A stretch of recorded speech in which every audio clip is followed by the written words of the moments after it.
My name is John Oleary, and as a child I was involved in a very serious fire. He, at 9 years old, decided to do a little science experiment mixing fire and gasoline. He rolled up newspaper, lit it, walked to the garage.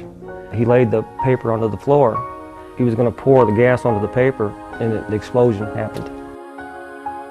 And of course, John is on fire now. His brother just tackles him, rolls him to the ground.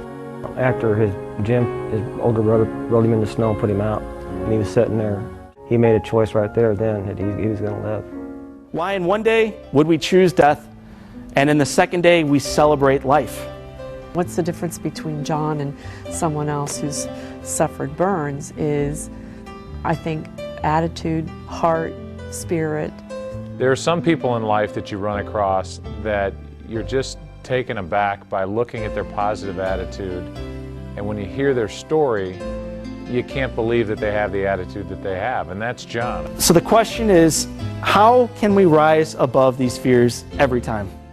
What if I had been too fearful to go back to school, to try living life anyway, to go on to college and to start my own company and to ask some girl to marry me? Where would my life be right now if I had given in at any turn to fear? I never had the willpower. I've always started something, I've always stopped. And to see John, to go through the pain and to fight to live, it just touched me. If my dad were sitting here today, he would tell you that he is more proud of John than probably anybody he's ever come across in his life. I think when you hear the story and you see the person and you see the attitude that he has toward life, I couldn't personally think of anybody that I'd rather listen to.